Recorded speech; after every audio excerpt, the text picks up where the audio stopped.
With my first laptop, our cat would stay around when I work, and there was no issue, except for the keyboards with keys that gets plucked out sometimes.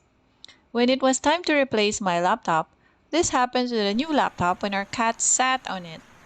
Scary! The LCD had to be replaced and it was expensive. So the cat is now off limits to my laptop. But for some reason, the cat likes to hang around on my work table and making my laptop as his step on pedestal.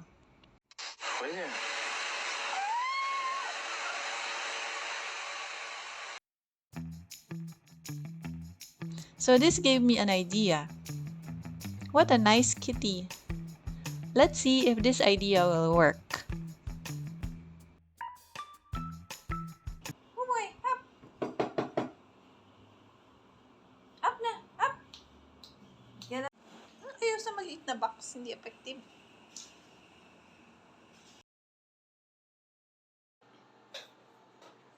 Why?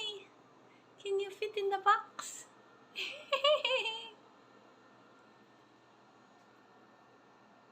Boy la, look at your guapo boy. Look at your guapo boy. Sungit ka.